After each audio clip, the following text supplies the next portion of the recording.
Ladies and gentlemen, welcome back to Crime and Entertainment. I have here today a very interesting guest. I heard a little bit of a story on my friend Matt Cox's podcast. Please welcome to the show, Paul Schiffbauer. Paul, how are you, my friend? Good, Wade. Thanks for having me. I really appreciate it.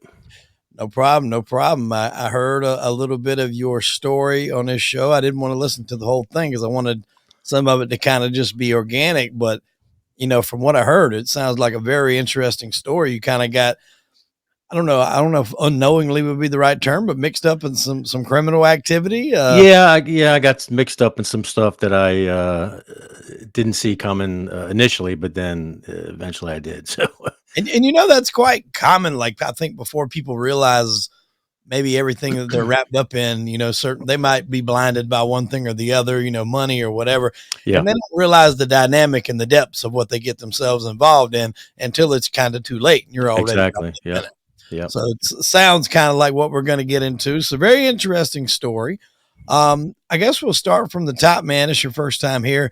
Kind of give us a little overview, who you are, where you grew up, what early life was like, and then we'll just kind of work our way from there. sure. Yeah, I grew up in Baltimore. I was born on March 26, 1967. It was an Easter Sunday. That's why my parents named me Paul. I mean, they're Lutheran, they're not Catholic, but they thought since I was born on Easter Sunday, I should have some kind of religious name. So Mhm. my father early on was a milkman, a guy who used to walk around with a milk truck and bring jugs of milk Right. early on. One of those milkmen you would see on TV. And then later on, he got a job at General Motors. My mother stayed at home and raised us. Going to school, we were a pretty tight knit family. Going to school, uh, I pretty much wanted to be in law enforcement. Okay. So all through school, elementary, junior high, I want to be a cop or law enforcement in some way. And I kind of geared that. And I was a National Honor Society honor roll up to like 10th grade. But, when you get 16, 17, it's not cool to be smart.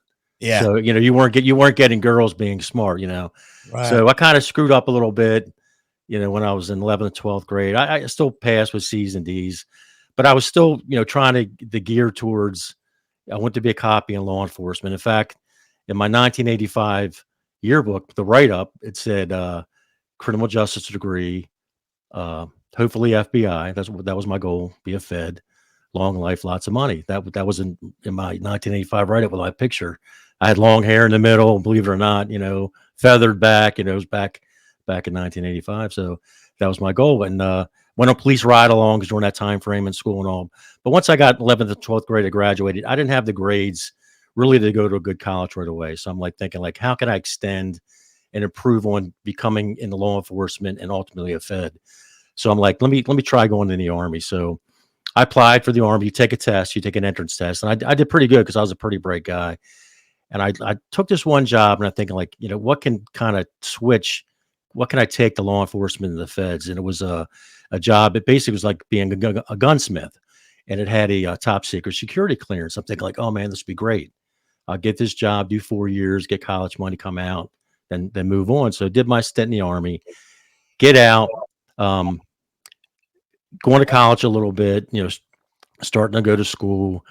And I'm figuring, like, okay, I'm not ready for the Feds. Let me get a job. Let me try to get a job with the police. Let me get, they got programs where you can go to school and all. So I started applying for 1989 when I got out, Baltimore County Police, Baltimore City Police, State Police, like all of them around the gambit. I was applying for all of them with my goal was to get in, go to school, and then transfer to the Feds. So in the process, I need a job, I need to get some kind of job. So my sister worked at a hotel, the Holiday Inn. So I got a job there. She gets me a job. And as fate goes, I meet my future wife there. She's my boss.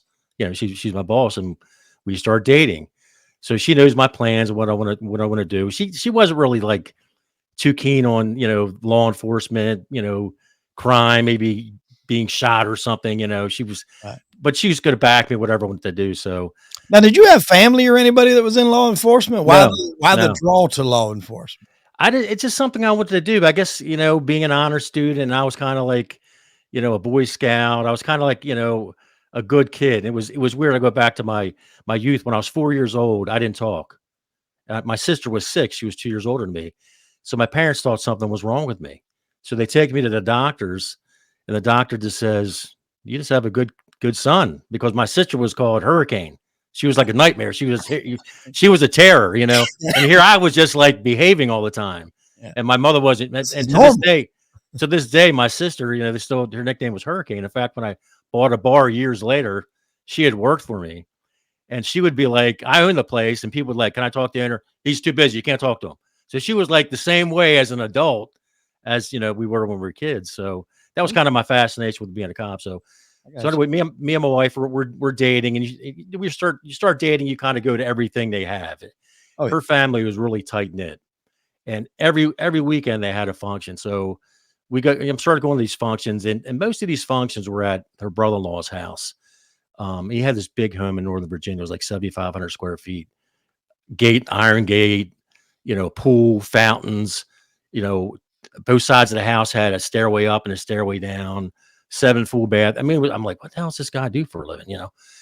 And another family friend was always there too with these functions. It was a guy named Phil, who ended up being one of my best friends till he passed away in 2010. My kids called him Uncle Phil to the day he died. He was a sitting Baltimore County judge, 23 years. He was a liquor board judge. And this guy, in connection with the business I eventually got in, this guy knew everybody in politics, local Baltimore politics, city council, Annapolis, the Senate people in Annapolis, the Congress people in Annapolis, and he knew some people on the federal level. So this guy was an important guy, and he was family, but not blood, right. Because he was always around. So when we go to these parties, they would mingle with people, and then they kind of went their own way because they're always talking shop. Because my brother-in-law had bought a vending company about 2 years prior. So they always were talking shop. And eventually they started inviting me over, and they were curious about, the military, and they heard that I wanted to be a cop and maybe a Fed. And they started talking about, after a few meetings, or what they do for a living and all. And I was like impressed, I'm talking to this judge and this business guy. He has this huge house and, these BMWs. And I mean, you're kind of like impressed with all that. And Oh, yeah. he's always asking me, why are you going to be a cop? Why are you going to be a Fed? And just something I want to do. And I was getting a feeling like they were like kind of interviewing me. Yeah. Because he would say, this vending business I'm in, he would tell me generalities at first. Oh, I have pool tables, I have jukeboxes, we have cigarette machines, and we have fast pieces. And I'm thinking like fast pieces, poker machines. That they called them fast pieces because you make your money back real fast. Oh, okay. Because you're a gambling device. They're not supposed to be gambling devices, but they're used for gambling devices. So I was getting the gist of this, and I'm thinking like, the judge Phil said like, how long does it take? Going to take to become a cop? To get in first. And at the time, it was like an 18-month to 2-year hold. So I'm like, I work at the hotel, do whatever.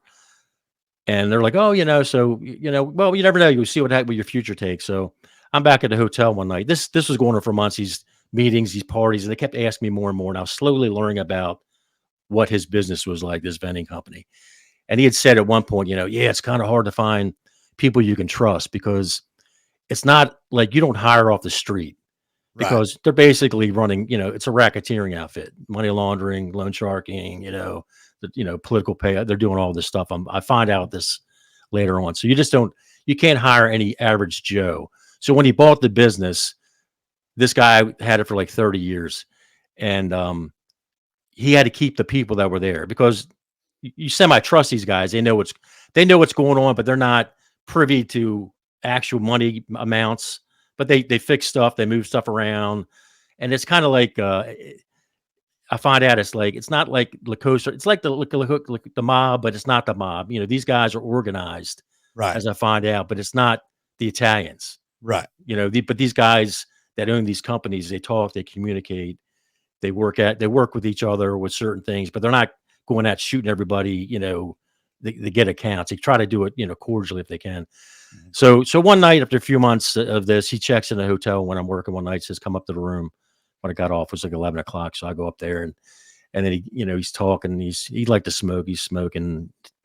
And he goes, he's giving me the pitch. He's like, hey, like to come work for me, and I'm thinking like, I want to be a cop. I'm worried about the illegality of this stuff. And he goes, and I'll tell you how he laid it out. He goes, this is like, I'm like a banker. And he's like, people, and this is how it worked. He's like, I'm like a bank, us guys, us operators, vendors, we're like bankers. Say you want to, where do you find a bar you want to buy? You go to a bank. A bank's not going to loan you money. This is in the 90s, from 90 to 96, my involvement. They're not loaning you any money, but your boss is selling the bar you work at, and you can make some good money there, but you don't have the money for the down payment. And you can buy the joint for say 300 grand. So back then you could buy, 2,500 square foot corner bar for that kind of money with the building liquor license back then. But you don't have any money. So you come see a guy like me. He's like, Sonny's like me, and you give him the pitch, what do you need? The guy wants 25 grand cash to get out. So he goes in and checks a place out. There's poker machines in there, pool table, jukebox, cigarette machine. But he makes sure none of the other main operators, there's like 5 other main operators. There's dozens of operators, mind you, but there's five kind of main guys that run most of Baltimore. They have about 85% of all the accounts. So these guys are When you say that, you're meaning other vending machines and stuff other like vending that? machines. There's 5 major companies. There's dozens of companies, but the 5 major guys monopolize most of this stuff. And these are guys that would sit and talk with each other. The other 15%, they're like, let the peasants, quabble over the other 15%. They have the crumbs. Yeah, they have the crumbs. We don't give a shit about that stuff. So he's telling me the pitch, I'll go in there, I'll lend this guy 25 grand. The owner of the place acts as the lien holder, and he pays him back. And so how Sonny would get his money back. So initially they'll sign a 5-year vending agreement with him and the company. So the first year, so say you're making 2,000 a week, you're each making 2,000 a week off all the machines in there, pool table, jukebox, poker machines, whatever in there. So you're each splitting 4 grand. He makes 2, we make 2. We'll take maybe 5 or 750 out of his end towards the loan. So within a year, we're getting that 25 grand back. Yeah. Then we got him for 4 more years. So that's so you want to make your money back really fast, but to make sure you get your money in case somebody fucks up, we always put liens. We'll put a lien on the property and we'll put a lien on the liquor license. That way we're never stuck. And Right. if these guys would get screwed or act up, we had guys that got on drugs and got all fucked up. We'd run them out. We call the note in and say, you don't have the money. We put them out, and we put somebody else in there, and they would take his place. We got a lien on the place. So we kind of would control these places. So I was like listening to this. I'm like, he goes, look, I'll just have you, moving equipment around, stuff like that. We'll keep you, in the background. What do you think? I said, well, I don't know. So then he had a briefcase here. He opens this briefcase up. I've been looking at it. It's been sitting on the bed next to him. I'm sitting in a chair. He opens it up, and there's like 6 bundles of money, rubber band together. And he throws me a stack, and I'm looking at holding his 5 grand. He goes, what do you think? I'm like, it's a lot of money. It's the most money I've ever seen in my life. One time, 5 grand, I'm 22 years old. And he goes, eventually you'll be, dealing with money like that down the road and all. And, I need somebody I can trust. These guys, a lot of these guys you can't trust in this business. He felt he could trust me after 3 months because, hey, if I want to be a Fed, I'm squeaky clean. Yeah. I don't have a background. That's my goal. And after talking to me, he had a good impression that that's the kind of guy I was. And I'm like, I don't know. He goes, I'll tell you what. He goes, you're marrying my sister-in-law because we got engaged. And he goes, he was like 20 years older than me. My wife was like the youngest child, and all her siblings moved out. So she was like, the sister and him were like 20 years older than us. Okay. So he was like, hey, you're going to be doing my wife a favor, her little sister, you can make some good money with me. When the police thing comes up, Phil, man, he'll get you in there. He's a judge. You feed me all that shit. I said, well, I don't know. So I throw the money back to him. He's like, no. He gives it back. Says, that's all your brother. It's a signing bonus. He's giving me 5 grand. I didn't say yes or no. I'm thinking like, man, he goes, what do you think? I said, fuck it. Yeah, I'll take a chance. I'll do it. So, so I'm like, I'll do it, So I'm thinking like, okay, so I gave 2 weeks because my wife was my boss. I gave 2 weeks there, and I go to work. Did she know what you were going to do? She knew because her sister and her sister were talking and saying, oh, he doesn't make much money there at the hotel. And if you guys are going to get married, you need a life, and Sonny needs help. He needs somebody he can trust and all. And the butt kicker was when he gave me the $5,000, he said, I'm going to start you at 35,000 a year. And I'm like, 35,000 a year. And I'm thinking like the Baltimore City Police at the time was starting like 21.5. So he like, I'm thinking he wants me, he wants me in his organization, because I find out he wants to kind of clean house and get rid of some of these guys because he doesn't trust anybody. He trusts nobody because, him and his partner were making 50, 60,000 a week. And he wasn't one of the big guys. The biggest operator at the time, Joe Rockine, he was making about 150 to 200,000 a week. Jeez. So, I mean, this is back in the 90s. Guys are making big bucks. So I report the office. I show up at this office and I go in there. His partner didn't even know I was getting hired. I show up and his partner's like, who the fuck's this guy? And Sonny's like, but Sonny ran the joint. Sonny's like, that's Paul. That's my brother-in-law. He's working with us. He's like, son, and then Ira's like, okay, cool. Whatever. I go meet the guys. There's like, we had a guy around the cigarette route. We had 110 cigarette stops, but not every cigarette stop we had fast pieces in because some places were like banquet halls where they had weddings. And we'd sell, Christ, have a wedding, you sell 400 or 500 packs of cigarettes, back you could smoke everywhere. Right. But not every place we had cigarettes, but every bar we would have a cigarette machine. And they had at the time 60 stops, which wasn't a bad, it wasn't a bad, bad business they had. They weren't the biggest, but it was one of the most solid ones. So, I meet everybody, you're running with a cigarette guy. I had to run with a cigarette guy for about a month. And the reason I had to run with every guy, the cigarette guy, the day mechanic, the night mechanic, the weekend mechanic, another guy we had that fixed equipment at a different location. I had to run with all the guys. The reason being because we don't wear shirts saying Bill's Amusement. We wear indescript shit because some guys get jacked up. We're carrying money. And, that was the way places got to know me, repetitively seeing me. Like when I ran the cigarette route, this is Paul. He's a new guy. This is Paul. For 1 month, I did that. I saw all the stops. Day mechanic. This is Paul, the new guy. Night mechanic. And then I started running with Rob. Rob was this big colored guy, black guy we had working for us. He's like 6'3", 380. He was big, nice guy, big guy. He was a mover. He did some light maintenance work, but he basically moved the equipment around. So this is 3 months in it, and I'm running with him. So this is the first time I had involvement with police, where I'm thinking like, okay, 3 months, I'm making 35 grand a year. I'm riding with everybody. I'm just looking around. So the third month, I'm with Rob, moving equipment around, and we leave the shop one morning with some stuff. We had some fast pieces. I think we had a pool table too. We were moving, and Janice, the desk, the woman who answered the phone. We had radios called and said we got hit, and I'm thinking like, we hear the radio got hit, and I'm listening in, and I hear Sonny, what happened? We got hit, Thunderbird Lounge, East Chase Street. The police are there. They called. They did us a favor. Usually they don't call you. You got 15 minutes to get down here and open these machines up. We're going to smash them up. Usually they smash them up with sledgehammers, take the money out. Then they call you later, say, come clean your fucking mess up. Okay, so they didn't give them a tip off that they were on the way. They just called. No, they come in, you get raided. You get raided. So I'm thinking like, you got raided. Then I hear Sonny telling Rob, tell Paul what's up. So Rob looks at me and says, don't say shit. All you do is fix equipment. You don't know shit. I'm thinking like, man, I got pulled over years ago, but I'm trying to be a cop fed. I never had involvement with the police. So we pull up, we walk in the place, and they're like, who are you? And Rob's like, he has the keys. We're with the vending company.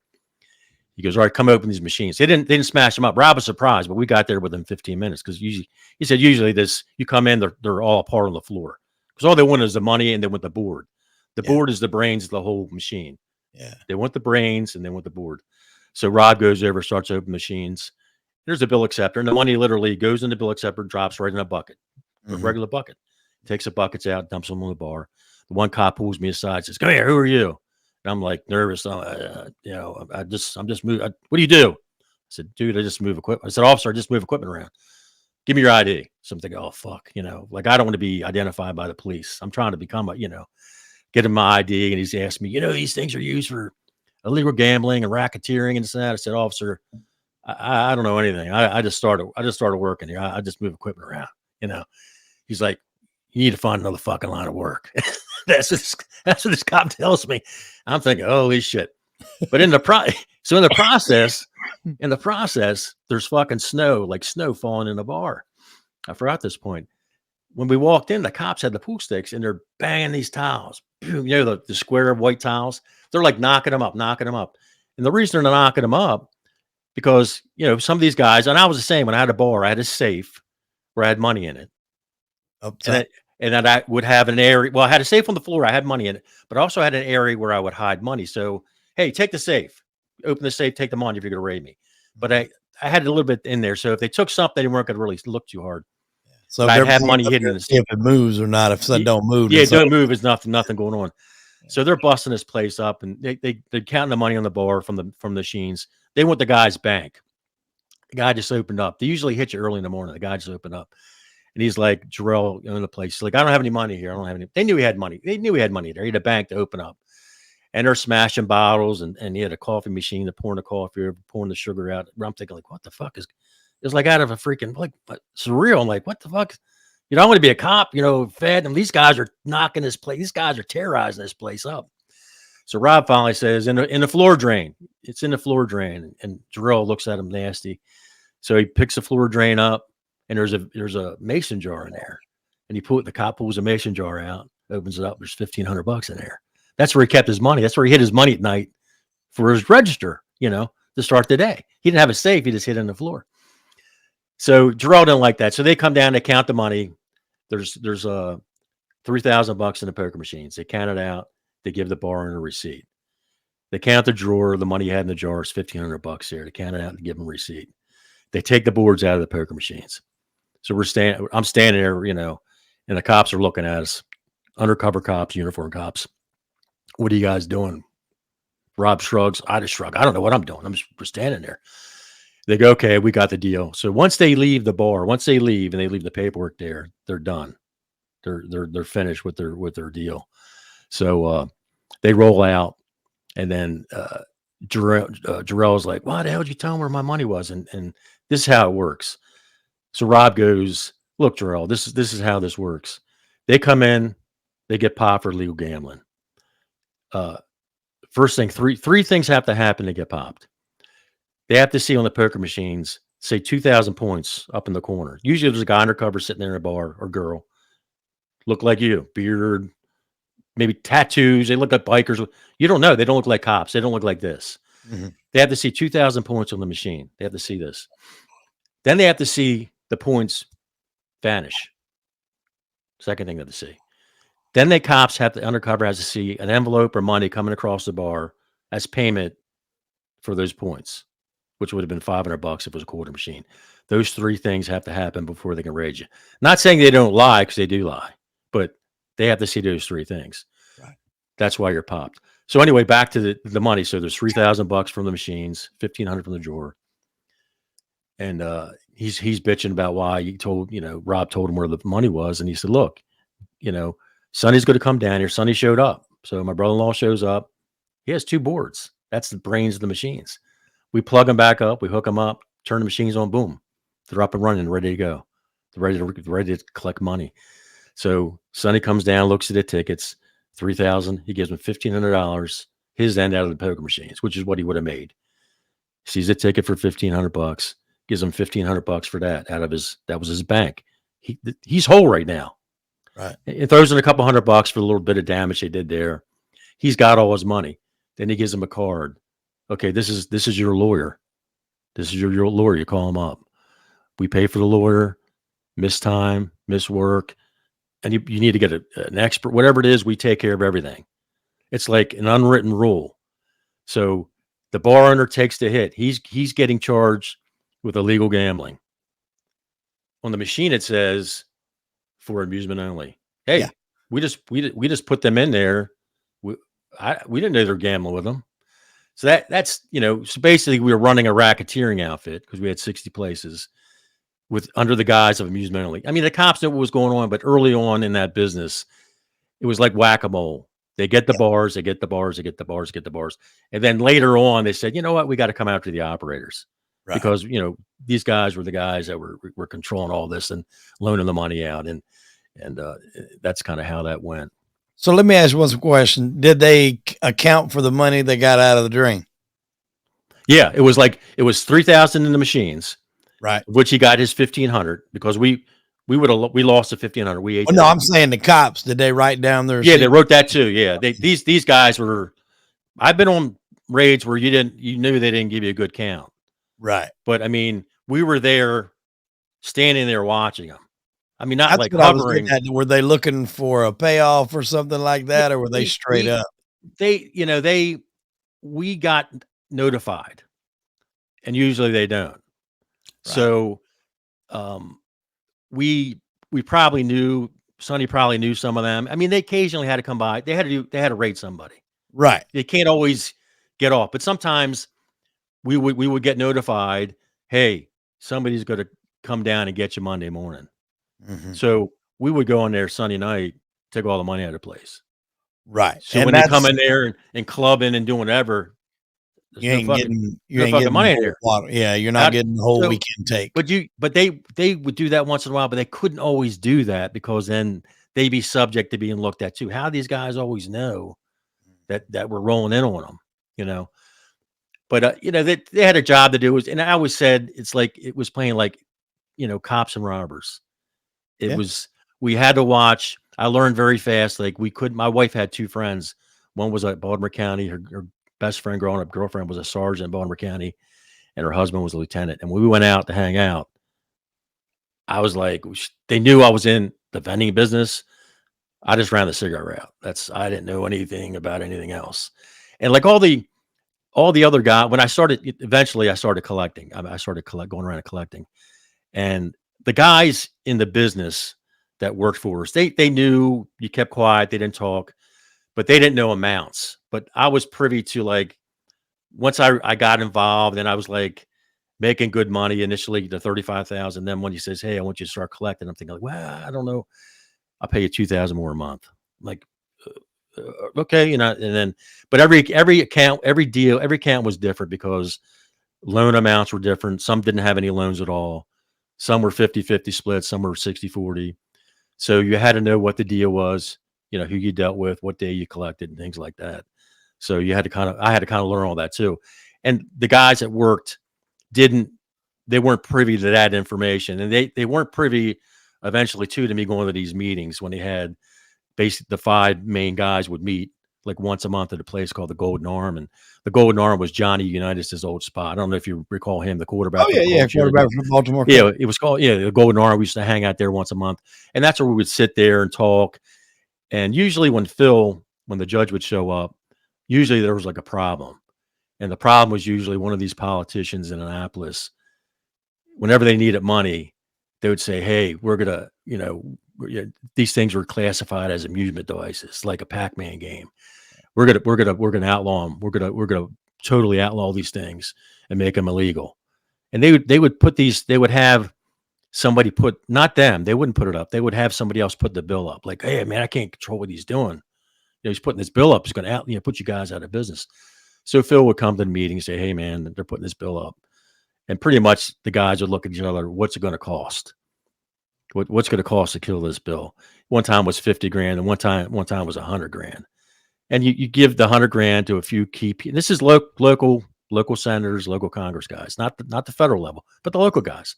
100 grand, that was a good bit of money, and they weren't spreading it too far. Usually, it was two or three main guys that had main prominent roles, and that bill would It go. bought them votes Yeah, and that bill would yeah, just go boop. That bill would just disappear.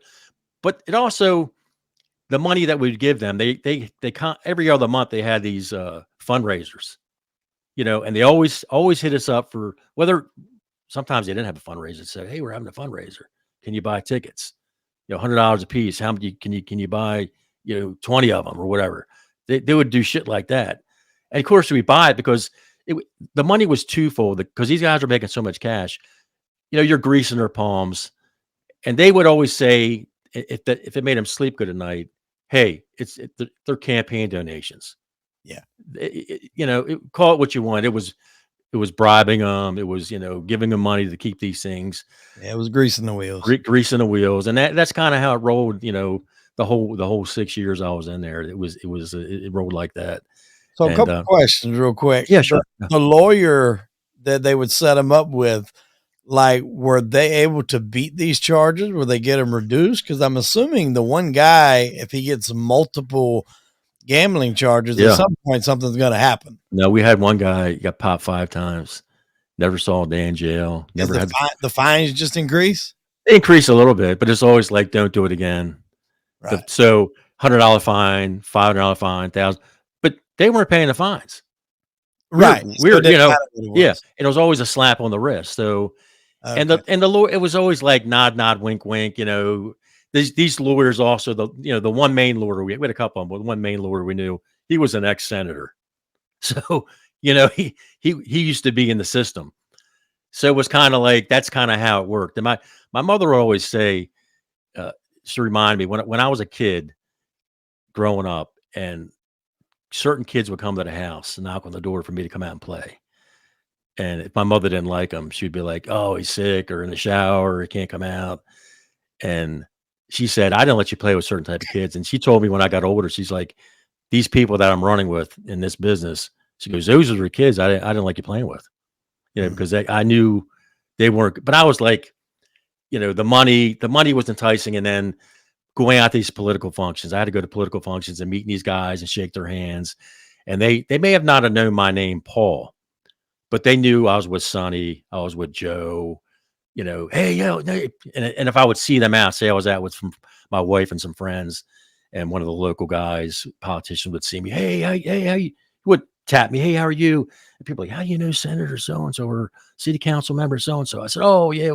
So that was kind of like, would make you drunk in a way, the Oh money yeah, and that addiction, and yeah. that those people knowing you, and then it got me out of some jams. I mean, all the things I got involved with, numerous things involved with police. We had a guy that got murdered one night that they interviewed me for.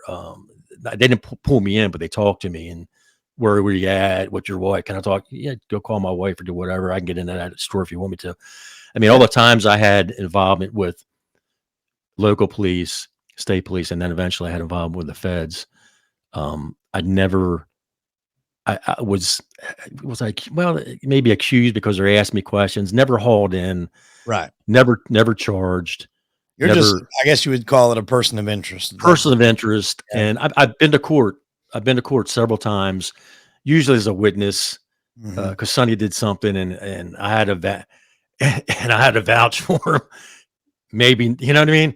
Yeah. I did what I had to do, vouch for him, and he was okay.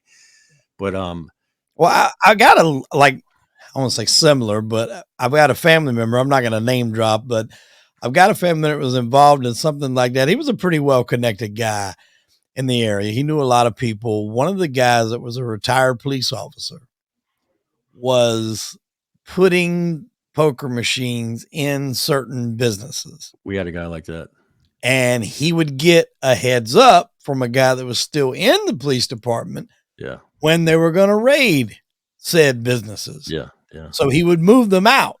Move him out. Yeah, And yeah, he would also make sure that any competition would get raided. yeah, So yeah. at some point in time, he's the only game in town.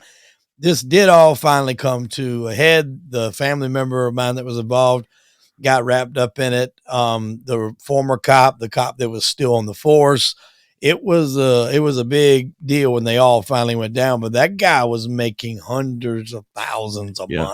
month. I got out. I was in from 90 to 96. I bought a bar in 93 when I knew I was going to try to get out of this. And then it was 2006. There was this company called the Adele Report, and they did a report. It was like a 10 or 20-year span about Baltimore-based poker machines, and they said that these guys were underpaying uh, tens of millions of dollars in taxes.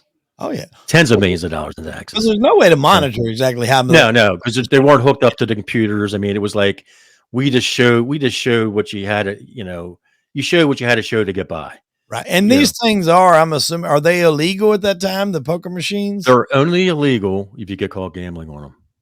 Okay, but you could have them You for can have them entertainment purposes. entertainment person. Like I said, we had 60 bars where we had them in it, Okay, and you know, we like I said, we got popped a handful of times when I was involved with it. But we had guys like it was not every guy. Some of these guys we dealt with were pieces of shit. I right. mean, not all of them were. Some were like legitimate business owners. They had them in there. You know, you had to use them for gambling. It was help pay a bill or do whatever. And not every place was a home run. I mean, some places we had little corner stores make $300 or $400 a week, but it was like no work. We never heard from them. We went to collected the money, no problems at all.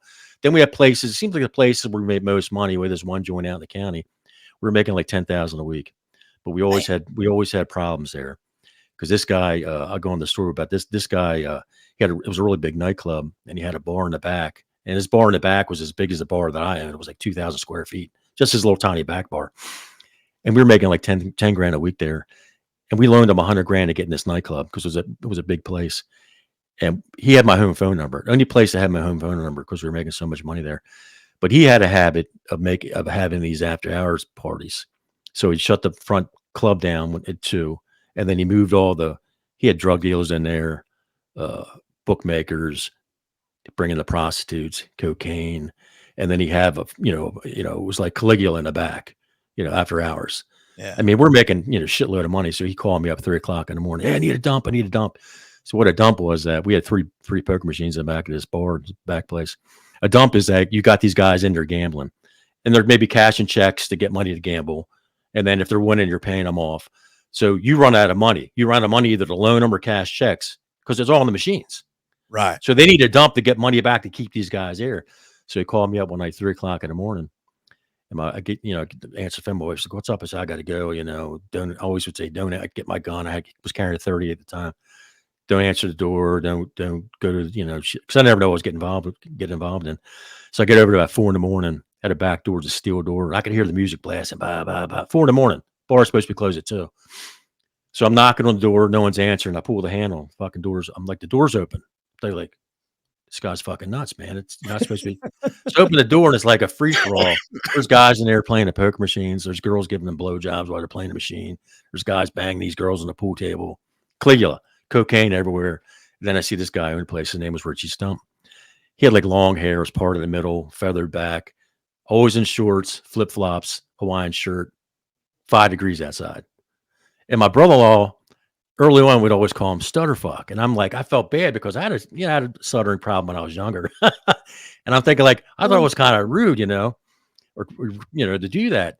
But I find out, he stuttered because of the intense amount of cocaine he did. He did so much. That's why. And then I'm like thinking like Stutterfuck, man, son, that's awful rude to call that. No, the guy's fucking coked all the time. So I walk in this joint, I see all this shit going on. I bolted the door shut. I said, "What's going on, man?" "Oh, Paulie, I need money." So I'm like, "Get these people away from the machine." Guys get head playing he's playing the poker machine, just get head there. I'm like what? This shit you don't tell your wife, Yeah. So he lays lines on the bar. I get him away. I grab all the money. We go back in his office, lock the machines up. I think I dumped like 5 or 6 grand. So we count it all. He signs a piece of paper, and we'll settle up at the end of the week. I said, "Man, don't let me come back here again and let the fucking door be open." I said, "We got 100,000 invested in this business. Yeah, we're making our money back pretty quick. We're taking like 5 grand a week off his note." But I said, "We can lose this in a second if fucking somebody calls the cops." "Oh, yeah, yeah, yeah, yeah, yeah." What happened again? I go over there, same fucking shit. Doors open, the pool. So this time I got a little pissed. I was in his office and we counted the money. I said the same thing. "Oh, yeah, yeah, yeah." And he just wasn't getting it. And I was like fuming because I'm thinking like, you're fucking waking me up in the middle of the night. I mean, I understand it's part. I'm getting paid. More stuff's being Well pushed on me. compensated, but Yeah, because my brother-in-law comes. He lives out of town. He comes up a couple days a week, and he's basically training me to do his shit. So he's got like 3 broads he runs with. He's going to Vegas, going here, going there. And on Fridays he goes home and he's a happy dad, father, baseball games. I don't know shit. I'm getting paid to be. My wife's like, "How's work?" It's fine. So this night he's all fucked up again. I said, "Man, I told you about this shit. I can't. You're fucking up." And he just gave me some lip, and I just grabbed him and I just slammed him against this wall, and it was like a particle board type wall, and it put his head and his shoulders in it, kind of shook him, and he's like, And I said, man, I said, I got, I told you, I said, yeah, you're fucking up. I said, I got to come back here again. It's going to be worse. You're not just going to get banged against the wall. Cause I'm thinking like, I'm making good money. He's going to blow this. Yeah. So I go back, I tell Sonny, and Sonny's like, oh, this is what we're going to do. We're going to put you in that bar with him. You're going to go over there and you're going to run it. I don't want to, I don't want any piece of that. Yeah. I want to own a bar one day, which I eventually did. But I said, I don't want to involve him with this guy. This guy's he's an accident waiting to happen. I mean, something bad's going to happen because you don't fucking listen. Yeah. Me banging against the wall. He forgets it next second. So we got to work something out. So a couple weeks later, this guy named Paul Monk came around, who owned an insurance company, and they were friends. And he's like, they had this idea because Richie didn't want me in there because Richie didn't like it because I pushed him around a little bit. He didn't like that fact that I was kind of rough with him, but I was pissed. He didn't listen to me. Locked that fucking door. He didn't listen. So we talked to this guy, Paul. He's got an insurance company. We look it up. He's always dressed real nice. And they had this idea. We're making so much money. This place in the county, this nightclub after hours, there's a place down the street for sale, like not even a mile away. And he goes, hey, that's for sale. Why don't we buy it? We're going to buy it. And we got guys here. These guys are like sycophants with the gambling, when it got all fucked up. I mean, I could have laid a bucket there. They probably would have just threw the money in a bucket. They were sycophants, are total big gamblers. And he had a good idea. He goes, there's guys lining up waiting to play. Let's send some down the other bar with a mile away, do the same shit after hours. Instead of making 10 a week, we're making, 15 or 20 a week, So we're me and Sonny like, that's a pretty good job. This Paul seemed to be legit. Maybe it was straighten Dick, Richie out. Maybe it was straighten him out. So for a few months, it's running pretty good. We're making a lot more money. They're doing both places. And then I get wind, Paul Monk's dealing big coke out of there. I get wind of this. I'm thinking, oh, fuck. This is like letting the fox in the hen house because Richie has a bad coke problem. So Sonny's like, man, you got to resolve this. You got to, I'm like, I got to resolve it because he wants me, like, he's like pushing me to do everything. I'm like, what do you want me to do? He goes, you got to take care of this. I said, you tell me what to do and I'll fucking do it. He goes, we got too much to lose. I got all this coke. I said, Sonny, man, that's how we're making all this money. They got the coke in there. The girls are in there.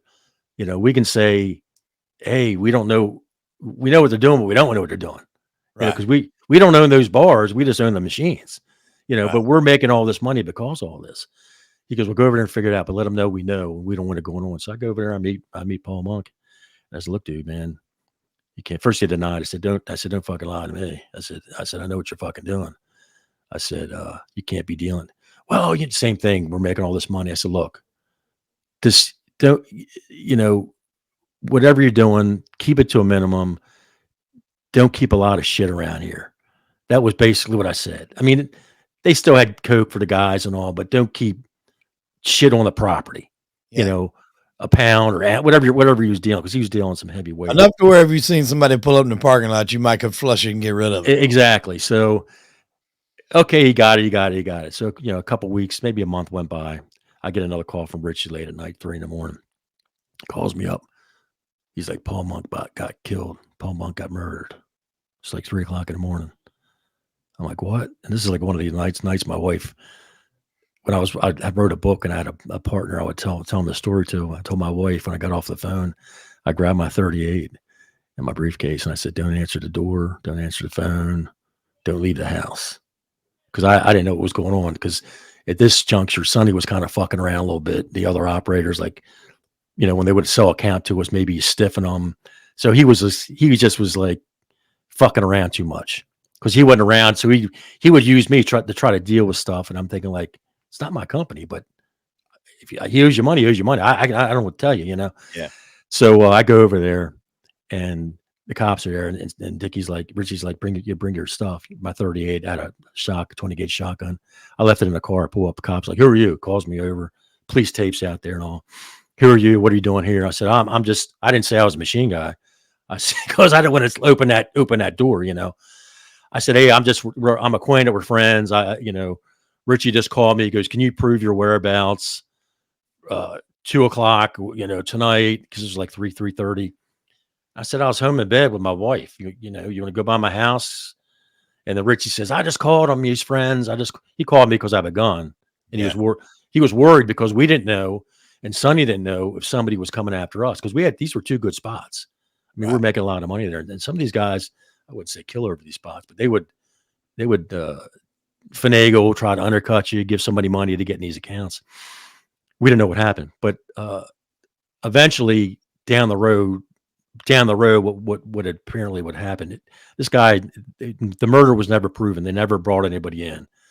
But what we heard from people that knew him, that 5 years prior, he lived in Jersey and he was dealing coke up there, and his girlfriend had overdosed on his stash, and her father was connected to the outfit up there, and he always swore in court because he got off, no manslaughter or nothing.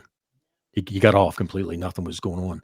So the father swore in court that eventually he'd get even. And so 5 years later, this guy ends up dead. It was a hit. He came out of the bar, the lights in the parking lot were out, and this guy came out behind a dumpster, one in the back of the head. He fell, rolled him over, and put two in his chest. The other two guys were like, "Oh!" And he pointed the gun at the other two guys, a guy named John and Bob. These two guys I knew, and they hit the dirt, and the guy ran off, got in the van, and that was it. They never solved it. It's never been solved to this day. So they were from Jersey, or her dad was from Jersey? Heard his girlfriend that died was from Jersey. He lived in Jersey at the time, and Okay. she overdosed on his stash. If he And was so from Jersey and with people up there, it could have possibly been the DeCavalcanti family. it could have been one of the families up The there. Yeah, outfit is usually more related to Chicago-based. yeah. But yeah, there is a New Jersey crime family, and then obviously all the major ones in New York City. Yeah. So I mean, I could see a father doing that for sure. Oh yeah. I would do it. So that was like caused me to sleep with 38 under my pillow for years. I mean, I had like PTSD from it because we still didn't know. We heard these rumors, but we still didn't know because Sonny he started like not coming around and like pushing everything on me. You do this, you do that. So one night we go to this, we're drinking in that bar one night, like 6 months later, and there's this club, after hours club. He's like, come on with me, brother. We're going to go to this spot. This is like the last time I got in a car with him after 2 a.m. because nothing good happens after 2. So we pull up to this gas station, and there's all these cars in there, Mercedes, BMWs, Cadillacs. I'm like, what are we doing here? He goes, we're going upstairs, heading upstairs. I said, what are we doing here? He goes, we're going upstairs. I'm thinking, what the fuck are we doing in this stinking ass garage? So we go up the steps, knock on the door, and this guy opens the door. What? He's got a gun in a holster. I'm like, he's like, what? We said, rolling. He said, rolling. This guy was a local bookmaker. It was a club in there. Basically, it was like a little mini casino. They had a roulette, blackjack. It was like a casino inside this, this over top this gas station. And Roland was running it, but these two Italian guys were bankrolling it. We didn't know who these Italian guys were. So he's in there. He gave me, before we left the club, he gives me 25 grand. I'm in, got 25 grand on me. So I'm thinking like, we're up to something. So he's gambling. I'm giving him stacks. So about 4 o'clock in the morning, I give him his last 5 grand. I said, man, I get the fuck out of here. It's going to 5 o'clock in the morning. My wife's going to be like, what the hell you coming in 5 o'clock in the morning for? He's like, oh, brother, you're with me. You're okay. I said, that shit was wearing thin a little bit with my wife because this has been a few months. It's it's wearing thin. Me coming in 5, 6 o'clock in the morning. You're still working. So I get home, get some grief from the wife. Try to lay down. He calls me like 6. I mean, I barely lay down. He's like, hey, brother, I'm over here. You got to go run my route. I go run his route, and then the Janice, the secretary, answers the phone. It's like, these guys are calling here looking for Sonny. Where's Sonny? Where's Sonny? He gets me on the radio. Hey, come meet me at Belloc Diner. He's having breakfast. We would go there for breakfast. I go there. He looks like shit. It's like 12 o'clock in the afternoon. I'm like, what's up, man? He's like, oh, man, I fucked up. I lost 30 grand. I said, I know. No shit. I was carrying 25 for you. He goes, no, I borrowed fucking 30 from the house. I owe these guys 30. So by the time I left him, he borrowed another 30. He spent 30 and borrowed 30 from these guys. He's in the hole about $60 in one night. Yeah, I said he was a big gambler. I said, he's making a lot of money, but he was spending. I said, dude, man, you better fucking pay him. We didn't know who these guys are. He goes, fuck him. I ain't paying him shit. I'm like, dude, you think we want this fucking grief? I said, they're Italian. I said, we don't know who these guys are. We ain't paying them shit. He goes, just you roll with me tomorrow when we're collecting, and you bring your shit with you. I'm like, me and my guns, my shotgun. Yeah. So I go out, we're collecting and all. We get back to the shop, and we had a garage where we would lock the vans and all, cigarette vans and stuff. He opens up, he parks his car inside here, locks the door. I'm thinking like, he never fucking locks his car in his shop. He's hiding his car. Now the shop was like a nondescript building. It was totally white. There's a gas station. There's like a guy who fixed cars next door, like a cleaner's, but the building was white, and there was a steel door, tiny window where your face, your face could see, with grates, Right. steel, and you had a buzz to get in. So it was, you couldn't get in that door unless you're buzzed into the place. So we go in, and Janice, the secretary, is like, "Oh my God, these guys are calling, making threats, asking where Sonny is." So Ira's partner's in there. "What's going on, Sonny?" He's like, fuck it. Don't worry about Ira. I lost 30 grand. I ain't paying these guys. And so Ira's like, "Man, dude, you better fucking pay him. They told Janice they're coming over here." "Yeah, fuck it. They won't show up, So I come in there I'm in there with my shotgun, my fucking 20 gauge.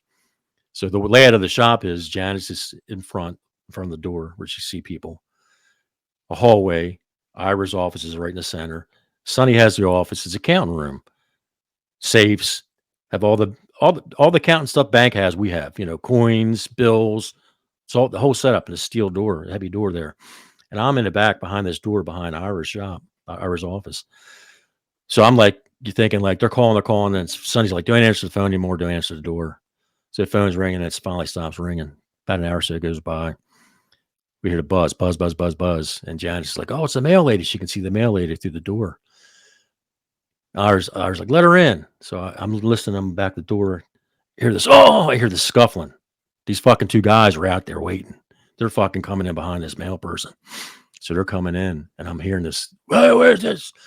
We want to see Sonny." Janet's like, "Who are you? We were here to see Sonny." So before she says where Sonny is, I hear his door slam. Boom. He slams that door in his office. It's a safe. It's like a safe room, And I'm thinking like, what the fuck's going on? So and Ira's like, "Oh, he's not here. Come back here. Let's talk about this." So Ira's trying to calm this thing down. So they come in the office. He's behind his desk, and there's this chairs there on both sides and the door where I'm behind. He's like, "What can I do for you guys?" They're like, "Oh, your partner, Sonny, come to our place, lost 30 grand. We're supposed to come by yesterday, drop it off. You never come by." They had a heavy accent. And he's like, "You didn't show up. So today we're getting 35. We're coming here to collect 35,000 today." So I was like, I don't know what to tell you guys. It's not me. You got to deal with Sonny when whenever I'll let Sonny know. You got to talk to Sonny. They're like, no. You don't understand. We're here to collect 35 today. If Sonny's not here, we're collecting 35 from you. That's how it's going to be. So I heard the chair slide back. I mean, it's comical now, but it wasn't comical at the time. And he stands up and he says, he must put his hands out and said, what are you going to do? Yeah, this is 1993. What are you going to do? And at that point, all fucking hell broke loose. These guys were fucking on him. I could hear Ira was in distress. They're on him. Bop, bop, bop. And I'm listening. I didn't hear that fucking door open. I didn't hear Sonny's door open. I'm thinking like, man, I can't let Ira take a beating because they're going to put 35,000 on him for the hospital. Yeah. And I hear him wailing on him. And I had that shock, and I'm like nervous. I'm like shaking a little bit. Like, man, I can't let this. So I fucking open it. I kick that fucking door open, and I cock it. And they're like on him. They're like, they're over him, kicking him. And I cocked it, and a shell flied out to let them know it was loaded. Yeah. And I swung it around, and I pointed at him. And they like stood up like, "What are you going to do?" And I can tell it didn't faze them. I'm sure they had guns pointed at him before. Yeah. And I said, "Take one step forward and you'll fucking find out." And I just stared at him, and I just had a gun right fucking pointed at him. And they looked at me and they backed up, and he went like, "We'll be seeing you later." And he backed on out of there. When he got out of there, I'm like, holy fuck. And then the door opens. Sonny comes out of the office. Oh man. He always talked a big game. He got me in situations like he got in fights in bars, and I was there to back him up. He didn't have any, he couldn't stand up. I was a guy that was always there. So he comes out, "Oh man, Paul, you saved the day." I said, "Save the day? These fuckers are going to kill me. They're going to kill you. We don't know if these guys are connected." "Oh, no. I'll get it straightened out." I said, "You better." And Ira's like, "What the fuck?" I mean, Ira's like, between the Paul Monk murder thing and then this, he's like, "Man, what the fuck is going on? I don't need this shit," because it was his father-in-law's business. He worked this for a long time before they bought it. They both bought it 2 years ago. And like, I'm a little worried that he can't pay off a 35 grand debt. Like he can. This is the deal. If you owed him a nickel, he wants his fucking nickel. If you owe him money, I know if you owe him a nickel, he wants his nickel. If he owes Right. you money, he ain't paying you shit. He don't want to pay anybody. That Yeah. was his philosophy. Fuck him, fuck him, fuck him, fuck him. But if you owe him a nickel, hey, Paulie, go get my fucking nickel. Yeah. That's how he was. So I'm like, dude, you just fucking pay him, man. It's too late now. I already threatened these guys. We're done the money. Yeah. So they start. This is like 4 in the afternoon. So they start rolling over there about 8 o'clock at night. So we knew they were going back to run this game. So I was like, you better do something. So, like I said, we knew Phil, the judge, police precinct captains, this and that. So he makes a couple of phone calls. Our attorney, one of our other attorneys, he represented all the FOP, Fraternal Order Police. So we knew a lot of people. So he makes some calls and he comes back and says, all right, like, it's all worked out. I says, what's going to go on? He's like, tonight at 9 o'clock, somebody's got to go over to a payphone and say they heard shots fired at that address on the second floor. They're going to bust the game. To bust the game out. I said, okay. And he's looking at me. I'm going to do it, So I go over to 9 o'clock at night. You see all the cars out there, make a call. Whole fucking precinct shows up, bust the place out.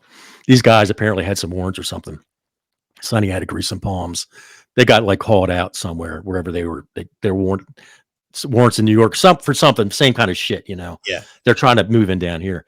We still didn't know if these guys were connected or not. That was the thing. We knew one guy in town. This guy, he had a sub shop. This guy was named Johnny Polano, and he had a sub shop on Harvard Road.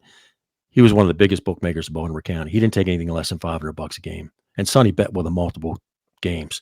This guy, Sonny, always paid. It wasn't like, fuck him, because this guy we knew was connected. He was an associate. Once a month, these guys from Jersey would come down, black Cadillac, pull up out back. They did their thing and all. And it was funny. This sub shop, he did want any attention, but his son was one of the best fucking cooks. They had lines out the door for lunch. I mean, he was written up in magazines. He didn't want the attention, but it kind of worked out that way. Yeah. But you go in this joint. He had, silk shirt on, silk pants, gold chains. Apron was always white. Never a spot on it, because he's on the phone, going out back, doing deals. That was the front. The launder his money, So Sonny goes, you need to go see Johnny. He goes, you need to go talk to John Polano. I said, you coming with me? He said, oh, no, brother. You can do it. You can take care of it. I'm thinking like, oh, okay. All right. Yeah. Okay. All right. I go talk to him. I think like, man, am I walking into a fucking hit or what? I had no problem with Johnny Polano. I'm carrying my 38. And I'm thinking like, what the fuck? So I'm like, and all the times, like, he got me in bad situations over the years prior to this, it always was like, hey, I'm going to pay like, the first raid. I'm like, man, maybe I'm going to get out. Maybe I want to go to the police. Oh, me and Phil are paying for your wedding. Phil paid for the hall, the caterer. He paid for the band. He took me away to Las Brisas, Mexico, which was $10,000 for the week for a honeymoon. So he always gave me, whenever I was like thinking about getting out, he always, gave me this, or gave me, if I beat somebody up one night, he gave me $2,000. Why? I didn't expect to go beat somebody up, but I wasn't going to let him get his ass kicked. Right. So he put me in these spots that I didn't want to be in. So he says, you got to go talk to Johnny Polano. So this is like 5 days later. And I'm still like, I'm riding with him. Well, I'm loaded for bear, because we don't know if these guys are around. We don't know what's happening with these guys. So I go over lunch one day, and I'm sitting there, and he comes walking over. I'm sitting at this table, and he's staring at me. He's laughing. He's kind of smiling, looking at me. I'm like, oh, fuck, And he sits down. He's like, man, I said, hey, John, can I help you? He's like, I heard what happened. I said, you heard what happened? What do you mean? He's like, I heard everything. I know everything. I heard everything going on. I said, oh, about that thing. He said, yeah, about that thing. Yeah. He goes, he paused for a minute. I'm like, oh man. He goes, they're nobody I know. They're nobody that people I know. They're nobody important to anybody. They were guys like they're trying to get set. They're trying to do their own thing. Yeah. So it wasn't working out where they were at. So they came down to Baltimore to try to do their own thing. Yeah. They looked at it as an open city, basically. It was open, basically. Yeah. An open city. And he says, you're lucky. He goes, you're fucking lucky. And I said, well, better be lucky than dead. And that was kind of how I left. And he's like, I got your lunch. And like that. And I rolled on out of there. So that was like another bad thing he got me involved in. I'm thinking like, I need to get get the fuck out of this. And that's when I initially, one of the curb shop, the bar I bought in 93, the end of 93, came up for sale. I said, hey, man, what do you think about me buying this bar? Oh, that'd be great. Yeah. Because it was one of our accounts. He wanted to keep it. But I'm thinking, like, this is my way to get out, to try to get something to get out. And he's thinking, like, oh, yeah, that's good. We'll buy that place because he's like, I'm splitting with my partner. And that's good because that's like one of his spots. And I'm taking that with us because you're buying it. So actually, it was like a good move because he was like kind of thinking like that too. So the Paul Monk thing and the Italian thing, him and his partner split. They split the accounts, and we're on our way. We're on our way. We're doing our own thing. And Ira was glad because Ira was like, man, all the years he worked for his father-in-law had the business. He never had that kind of grief. Right. So after 6-7 months, he's doing his own thing. I'm like doing all the stuff. He'd see me on Thursday or Friday. I give him his money. I get paid. He'd go back home, be Mr. Dad, hero, whatever. So I start seeing Crown Vics everywhere. I'm like outside my apartment at the accounts. For about a month. And I tell him, I'm seeing, he's like, you're imagining things. And he goes, I said, yeah, I know there's people, maybe they're cops that live in my neighborhood. But I said, I'm seeing them at the accounts. Accounts where I go like 5, 6 o'clock in the morning, different days. They're there. They're down the street. Like not, I would drive around. If I'm doing a collection early in the morning, we go out early in the morning to collect the money before it got busy and people on the streets. So we don't get jacked up or robbed or anything. And I would always drive around buildings and shit and look. Yeah, to check it out before check it out. This is for my safety. And I started seeing this Crown Vic. So I told him about it. He's like, you're full of shit. You're imagining it. So one day he was in town. I'll ride with you. So I pick him up one morning. He sees these Crown Vics. He's ducking down and sees, hey, man, you weren't fucking kidding. I said, I wouldn't lie to you. He thought because he's 20 years older than me that he's smarter than me. Yeah. I'm like, dude, I'm not making this shit up. He's like, all right, just be careful. You just watch what you're doing. I'm like, okay. So then I stopped seeing him. So, more time goes by and he's like, I said, I stopped seeing him. So it's like 5-6 months go by and he called Friday night. He gets the money. Thursday night, he gets the money. Friday night, he goes home. And it was like Friday night, like 2 o'clock in the morning, the phone rings. And it wasn't unusual for him to call me crazy hours to go do stuff.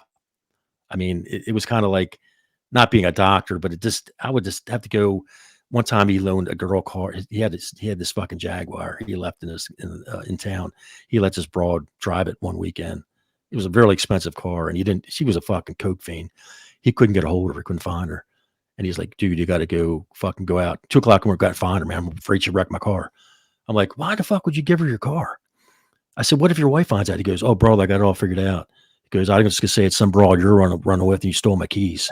I mean, I'm thinking like that. So I started getting, I'm thinking like, I know where I stand. And Phil had warned me months and months and months prior that I have to watch. He goes, I know you're making a lot of money, but you got to watch your back because he likes to get stuff on people. And I got that because he likes to get stuff on people, whether it's politicians or all. That was funny, wasn't it? It was a girl. He already had it thought out. Oh, some broad you're running with stole my car keys, Blame it on my brother-in-law. Blame it on my brother-in-law. It's all him.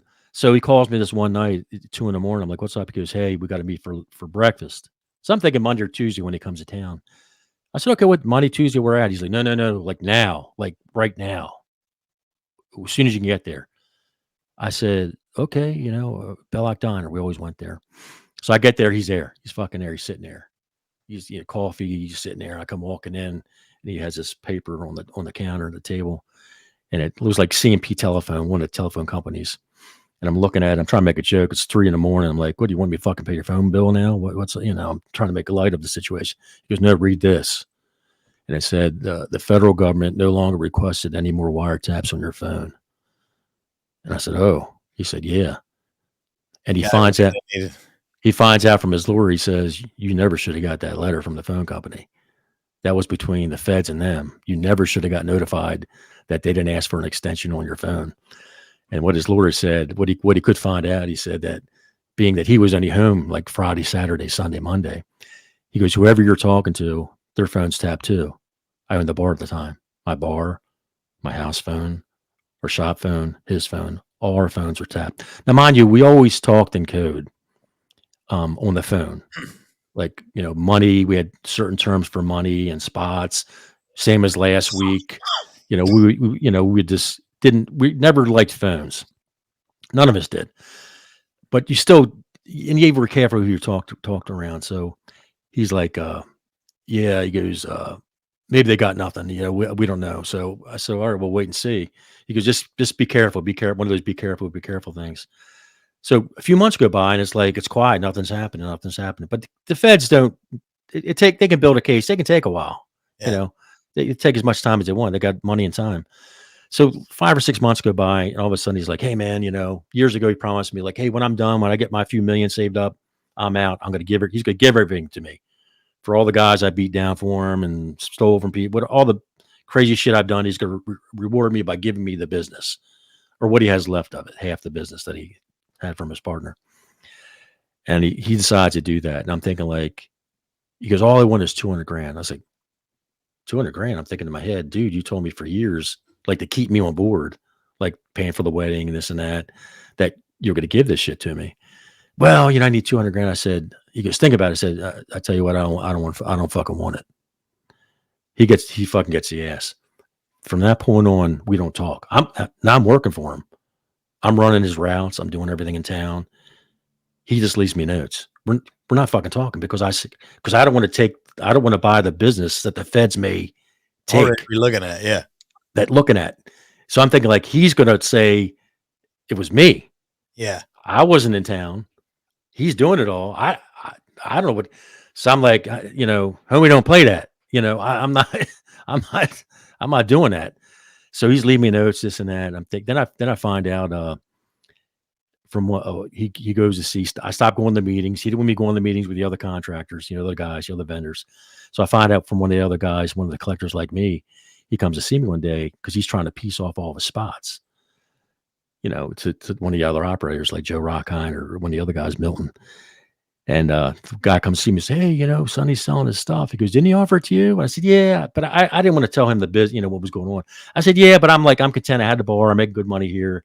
I said, I really don't need it. I'm doing fine with just this. I don't need all the other aggravation. He's like, yeah. He goes, well, I come to check out your place. And all. I said, what do you mean? What do you mean you're checking out my place? He goes, well, it's on the list. It's one of the accounts that he's selling. It's part of you're contracted with Sonny's business, right? I said, I'm not fucking contracted with Sonny's business. I don't know. I don't have a contract with him. Now, mind you, he had owed me $25,000 when I initially bought it, which I paid him back. But I never had a vending agreement with him, and I never signed anything with him when I borrowed the money because we're family. I paid him back. Right. So the guy goes, "That's a problem. Then he can't get what he wants then because you're not part of it." I said, "Well, that's not my fucking problem." So Sonny gets wind of it. I go to the office one day. He's not there, and there's a note. It's a contract. Says sign this. I'm like, I fucking rip it up. Leave it on his desk. I leave all my keys to the machines there. Have one key to lock the door. I lock the fucking door, throw it in the mailbox. I leave. He's calling my wife. Within an hour, he shows up. Think I'm going to sign the contract to say I'm part of him for 5 years. He's going to sell me to Joe Blow's Amusement. I'm not having that. My shit's my shit.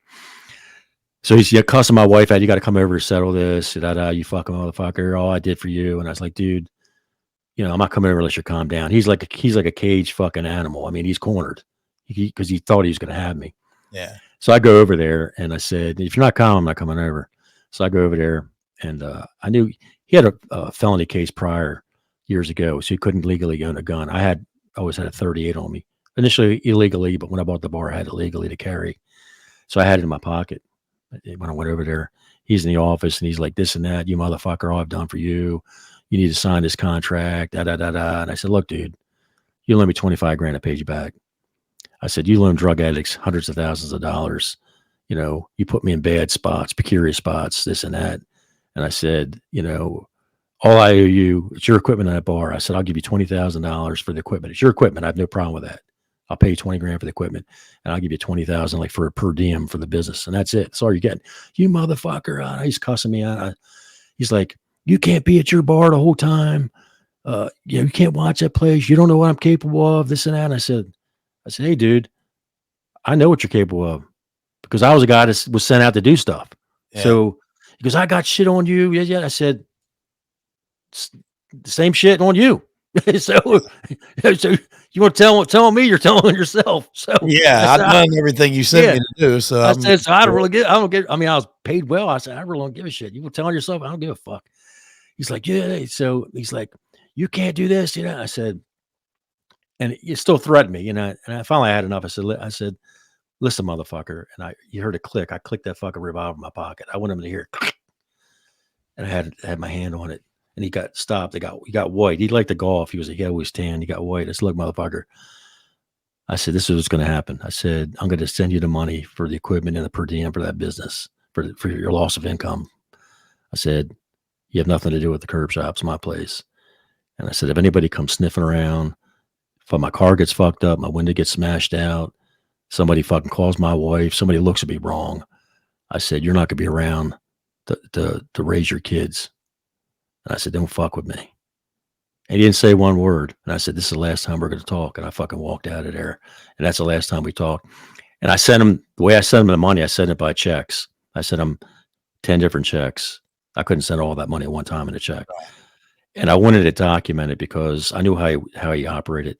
All the equipment had licenses, had serial numbers on them that we had. He had records in the shop. He could say, oh, I have all these serial numbers, and he never paid me for them. And I wanted proof that I did that. So I thought I was done. This is 96. I thought I was done running my bar, doing my shit. 2000 comes. I'm in an apartment. I'm building a 3,500 square foot house in Shrewsbury. And I get a phone call at the apartment where we're staying. I'm like, yeah, who knows this number of the apartment? Because we're only here for 3 months while our house is being built. It was Agent Smith from the Internal Revenue Service. I'm like, can I help you? She goes, we need to come see you tomorrow at 10 a.m. I said, oh, what about? Oh, we can't tell you. We'll tell you tomorrow. I said, oh, 685-2022. She goes, what's that? I said, my attorney. Click, slams the phone down. And if you call an attorney, sometimes you may get them in a break, maybe later that day, maybe the next day, sometimes you don't get them right away. You know, 5 minutes, my attorney's calling my house. He's like, Paul, this is Sydney. I said, yeah. He goes, you know what it's about my brother-in-law. I haven't seen this the end of 1996, the end of it. Last time I saw him when we had the altercation, it's 2000. And he said, the feds told me they're going to come see you tomorrow at 10 a.m. or they're going to drag you before a grand jury in Northern Virginia. What do you want to do? I said, then come here. He goes, you want me there? I said, no. So they come there. They show up 10 a.m. She flashes a badge. The guy flashes badge. The whole time he's there 45 minutes, doesn't say shit. He sits there and takes notes. She's asked me all these questions. Canceled checks. I told her. I bought the equipment, bought the vending business proportion from it, sent it to him. She's like, oh, you're laundering money for him. I said, whatever. You can't prove that. We got you going to these bars, the Crown Vics. Got you going to these bars. You're collecting money. They're trying to build a case that I knew how much money this guy was really making. I said, Agent Smith, you don't know what I was doing. I was giving them pool chalk. You had no idea what I was doing in there. So she's like, oh, you have 2 poker machines in your bar, and it's just us talking. You pay off your regulars. It's okay. It's just us talking. I said, that's great. You think you know what I do in my bar. I'm not going to incriminate myself. I'm not talking about that. So she asked me again. I said, I'm done. I said, I'm done talking. It was 45. I said, I'm done talking. Because she kept pursuing my business and my machines and me, racketeering and shit. I said, I'm not talking about that. So she closed her book up. We're leaving out the back. And I was in an apartment on the bottom floor. They wanted to leave out the back. It was a slider. I said, fuck, knock yourself out. I opened the slider. I said, it's wet out there. Be careful. Don't slip. So my wife goes, why do they want to leave out the back? I said, they're looking around. Do I have a Ming vase? Do I have a Picasso? They're looking for something, something of value. So that was 2000. And that time's going on. I think I'm in the clear. 2004, I get a phone call at the bar. It's fucking Agent Smith again. She goes, Mr. Schiffbauer, I need to serve you as a material witness against the federal government against Sonny Warner, U.S. government against Sonny Warner in Northern Virginia, in this case. I'm thinking like, what? This is 4 years after they came to see me. And I said, you can serve me at the bar, in Maryland. No. We want to come to your house. I'm thinking like, I don't want to fucking come to my house. Yeah. I mean, this was like my dream house, 3,500 square feet. I mean, expensive furniture, this and that. I mean, I showed enough money to how I lived. I always did that. But my account had a good account. Show enough how you're living. And she kept insisting, no, I'm coming to your house. I said, look, okay, I'll be there 2:30 tonight. Come serve me. I said, I'm here 15 hours a day. Come to the bar. I'll save you a 45-minute drive. Because she was persistent on coming to my house. I said, I'm here. She goes, okay, I'll serve you at the bar. So I call my attorney up immediately. And he said the way the feds work, if they have a document for you to be a witness for a trial date, they have 30 days to serve you. And I said, okay. And then I'm thinking, man, he's like, you don't want to be on that stand. You don't know what the fuck they're going to ask you. You don't know what they have on you. Because they were, you know, for years on us. And then he was still racketeering and all after I left him. Right. So they were trying to build his case, I guess, from with me on forward. So like the 27th day, I'm like, I lost like 15 pounds. Hey, I need to lose the weight, but not like that. Yeah. You know, not that way. You probably went through that too. Oh yeah. You know, it's fucking, when you're on the lurch like that, that's scary. Oh You know, yeah. you were in a worse situation than me, but I'm thinking like, man. And then the 27th day, it's all over the radio. It's all over the TV. It's in the paper. It went from like 21 counts down to 3. He did 18 months, had to pay back 600 some thousand. And then he owed him another 700 some thousand. They have a lien on his house in Florida. Mm. And that was, it's kind of how it ended. And he was godfather to my son. I started writing a book years ago when my son was 14. He'll be 30 this weekend. And when he was 14, it was in a box, and he found it. And my kids, they don't know him. Like I said, he was my oldest son's godfather. He never met him because after 3, we never talked at a part of the family. And he found this manuscript I was working on. He was reading it at 14, saying, "Is any of this stuff true?" He had no idea I was in that business. He knew me as this happy-go-lucky barner. I said, "Well, it's based on some stuff, exaggerating some things, but it's based on some reality and all." And even the people over the years, me owning this bar, when I bought it in 93, I got out of that business in 96. It took about 98, 99 where I stopped running into the people that I was involved with, you know, and people knew me, and people now that like follow me and I'm telling this story, they're like thinking like, what? They had and even my wife to this day, she would say, I had no idea some of the shit you're involved in. And I didn't tell her things. It's crazy how when you need to, you can hide stuff like that. Cause I've had that same thing. Like when I started this podcast for so long, I never talked about the situation that I was involved. I couldn't, it was still ongoing. Yeah. And then like two years and some change into it, you know, when I started talking about it, people were like, "Oh my God, you were going through all that?" I was like, "Yeah, like the whole time." Yeah.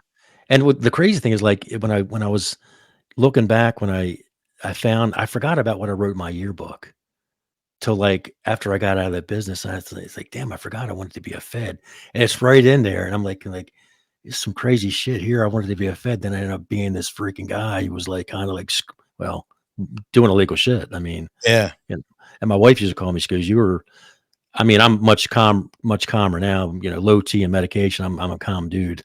But back then when I got out of the army, I mean, I was like, you know, I was like fit to be tied. I mean, it was like I'd snap in a second. And I guess he liked that because dealing with some of the individuals we had to deal with, not all of them. That's good characteristics for what you were doing, to be honest. I mean, Yeah. And not, it's like I was talking to a guy the other day, another podcast. I won't mention it, but he was in gangs and he said, yeah, you get like you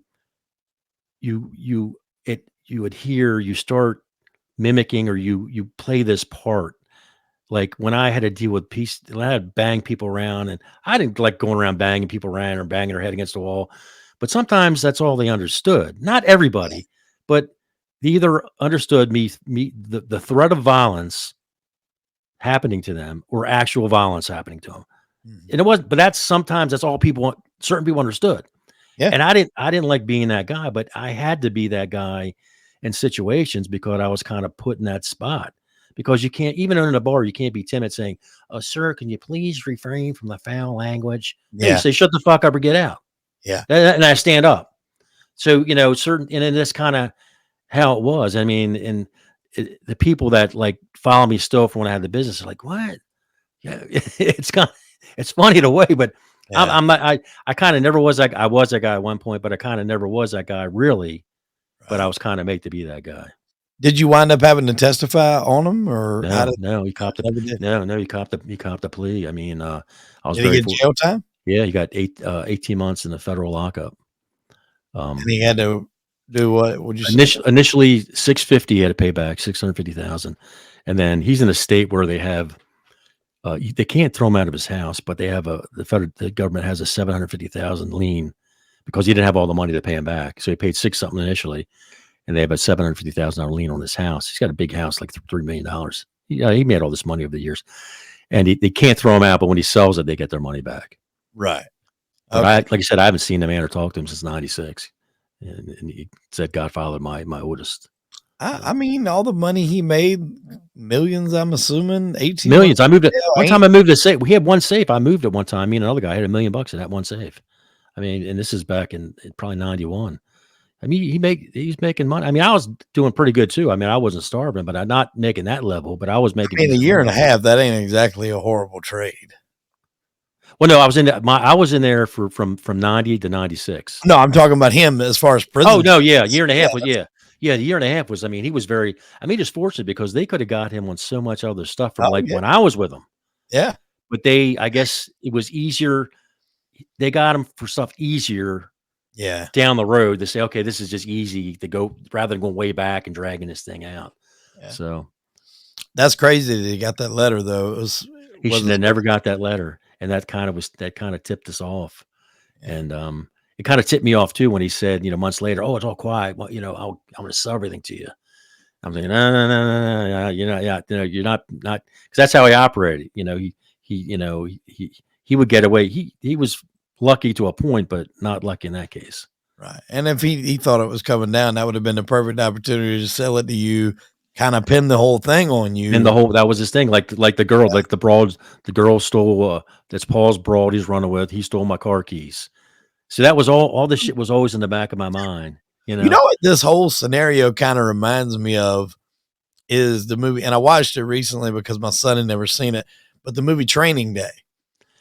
It's like Denzel Washington knew all those judges that you had to get the people. And then when it come to a point to where he had to cash in to stay alive, he, went to that one. It's kind of got those nuances in there, especially with the judges and everything else. Did the judge get involved in anything? Did he ever get caught up in anything? No, fortunately, no. I mean, because he never, it was funny. Whenever he called, he never talked on the phone. When he called the shop or called me, he's like, his name was, I won't say his last name, but he used a surname. He would say, "It's Mr. Martin." Mm-hmm. Mr. Martin wasn't his last name, but we knew it was Phil, Right. Yeah, call Mr. Martin or come see Mr. Martin. Because he was old school. He never talked on the phone.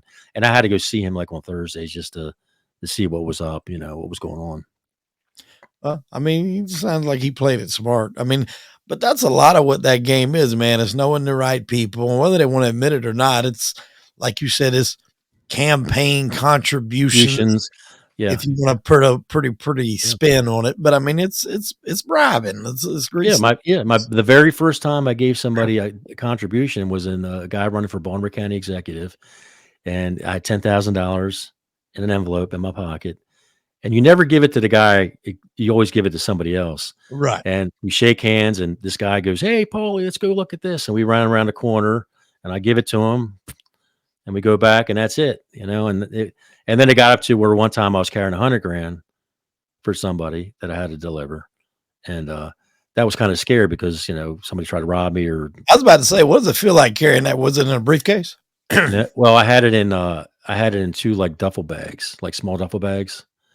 Because I like gym bags. I don't want to look in like a briefcase, it's kind of stand out like two little gym bags. What's going through your mind carrying that much cash in some gym bags? I'm worried about if somebody knows I have it, somebody taking it from me, me getting killed over it, or if I lose it, me getting killed over losing it. So that's because you watch a movie. Oh man, it'd be so cool to have that kind of money. No, if it's not your money and you're responsible for it, it's not cool if you lose it or somebody gets it from you. I remember there was a guy, I forgot the situation. It was legal. Like it wasn't nothing illegal.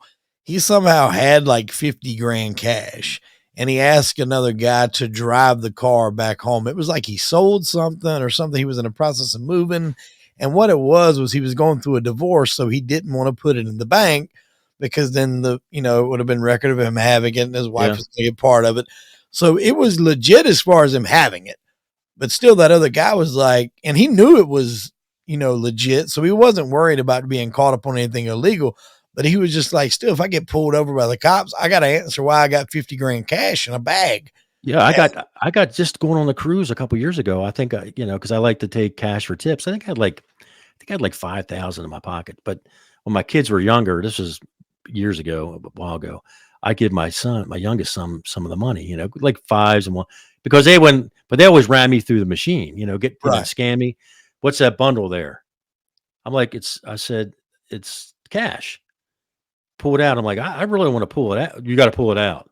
Yeah. So I pulled it out, and they're like, "Why are you carrying so much?" It was like 3,000. My young boys at the time, they had the other money, but they didn't search them because they were kids at the time. Like, why are you carrying so much money? I said, dude, I'm going on a fucking cruise. It's only $3,000. Maybe I'm gambling. They got casinos on there. They're Yeah. questioning about 3 grand. I'm like, that's not a lot of money, No. but it just, even banks nowadays, you take out more than 3,000 in your account. They're like, why you take, who's this money for? Yeah, Like, they wanna ask none questions. of your I'm like, fucking "None of your business, fucking yeah, exactly. None of your fucking business." Yeah, I mean, the other thing with him was like when we had the vending company, we were putting like $30,000 in his business account, things like that. And the feds even had that. And I'm like, look, it's not my account, it's the business account. Like why am I putting 30,000? It's not my money. It's not my, Right. it's going to his account. It's his It business definitely ain't account. going in mine. It's not going to my account. So, but the other thing was when like towards the end there, when my son was little and all this shit was rolling down, the feds and us split. And I kind of looked at my son when he was little and I said, I'm glad I got out because I didn't want to end up, it could end up bad. I could have been in jail, Oh, yeah. shot, stabbed, whatever. And it worked out. And that's why for years I didn't tell my boys about any of this until they found my manuscript. And still I started doing this stuff and they're like, Right. what, they just listen to the stories like, what? I'm like, I'm just telling you what was going on. Yeah.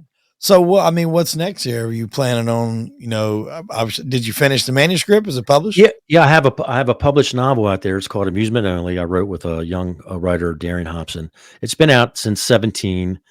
Still 400 or 500 copies. I mean, not it's really nobody's. I mean, somebody said that's pretty good. I'm thinking like, well, I don't think it is. They said, well, usually your mother, your father, your sister, your brother. That's it. So I said, well, if Okay. I've sold 500, maybe that's okay. Yeah. We wrote a screenplay for a TV series, which can be converted to a movie called Machine Men, because when we went to bars, people were like, they're machine men. So that's the title of the script. We had a guy wanted to buy. He wanted to give me money for like a shopping agreement like 2 years ago, but it didn't work out. He wanted too much control over say what to accept and all. Right. We reworked it. We entered in a few contests. We did pretty good. I mean, we made the semifinals and won, and the quarterfinals and won. Okay. So we're reworking it, and we'll see what happens. We have a guy we know. My son knows, he's in marketing. He knows a guy who is really good friends with someone that wrote for The Wire, Okay. and he said, "You mind if I talk to him about your story?" Because we met and we talked, and so we're supposed to have a meeting maybe next month with him. So we'll see. I mean, if he has an interest, he's already done TV stuff, and it's a Baltimore story, but it's not zoned to Baltimore because these machines are up and down the East Coast or out west. Even today, Right. they're all over the place. These poker machines. Like Yeah. you had a Wow. story Was about. a great show. Yeah, The Wire was a really good show. So I Yeah. mean, I think of what David Simon was the creator of that, wasn't he? Or the yeah, creator of David that? Yeah. Simon. Yeah. So this guy used to write. He was one of the writers for him. I forget his name, Martinez or Alvarez, I think his name is. So, but well, we may meet with him. So we'll see. We're just if something happens, great. If not, I have some stories to tell. What's some of your social medias where people can go follow you? I'm on TikTok, the Machine Man Crime. Instagram, the same, the Machine Man Crime. Okay. I have a YouTube channel where I tell the story incrementally. It's under Pigeon Face.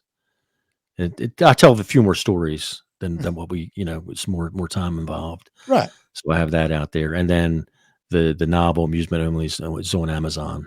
So Whoop. Excuse me. I'm just I can have getting my son send you the information. yeah, we'll put all the links for the all those in the show notes. We'll put a link for the book there as well.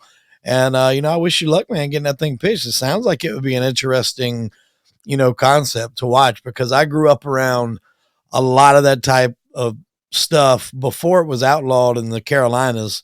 Um, I knew people that, made a fortune Yeah, off these yeah, things. And then Governor, I think it was Dan Beasley took office. He outlawed them yeah, and it made a lot of people very upset. Now, just yeah. because they outlawed them didn't mean that they all went away.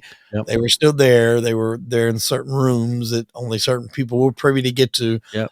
But I mean, it was amazing how much people or how much money people could make. There was a pizza parlor in downtown Charleston in Mount Pleasant, and they had like a 6 or 7 player blackjack machine. And he said they used to pay their rent Yeah. off the blackjack machine. Yep. So those things, it was crazy how much money comes in there. So I think that would definitely be a cool premise for a story. So I wish you luck, my friend, and hope I all that. appreciate that, and I appreciate you having me on. Absolutely. It's a fantastic story. I hope everyone enjoyed it. Go follow him on all of his social medias. Again, like I said, you can find the links to all that below. And I think that'll do it for today's episode on Crime and Entertainment. I'm Hollywood Wade. That was Paul Schiffbauer. And unfortunately, we are out of time. Paul, thank you very much, my friend. Thank you. Take care. All right, buddy. All right. See you.